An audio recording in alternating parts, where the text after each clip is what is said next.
Praise the lord. Welcome to తమరీస్ faith.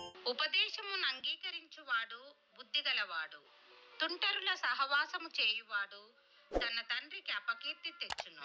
వడ్డీ చేతను దుర్లాభము చేతను ఆస్తి పెంచుకొనువాడు దరిద్రులను కరుణించు వాని కొరకు దాన్ని కూడబెట్టును. ధర్మశాస్త్రము వినబడకుండా చెవిని తొలగించుకొను వాని ప్రార్థన హేయము.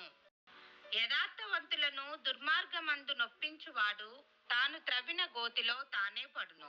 యథార్థవంతులు మేలైన దానిని స్వతంత్రించుకొందురు.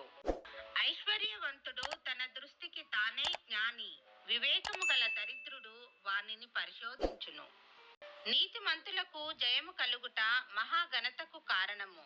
దుష్టులు గొప్పవారగునప్పుడు జనులు దాగియుందురు. అతిక్రమములను దాచిపెట్టువాడు వర్ధిల్లడు, వాటిని ఒప్పుకొని విడిచిపెట్టువాడు కనికరము పొందును.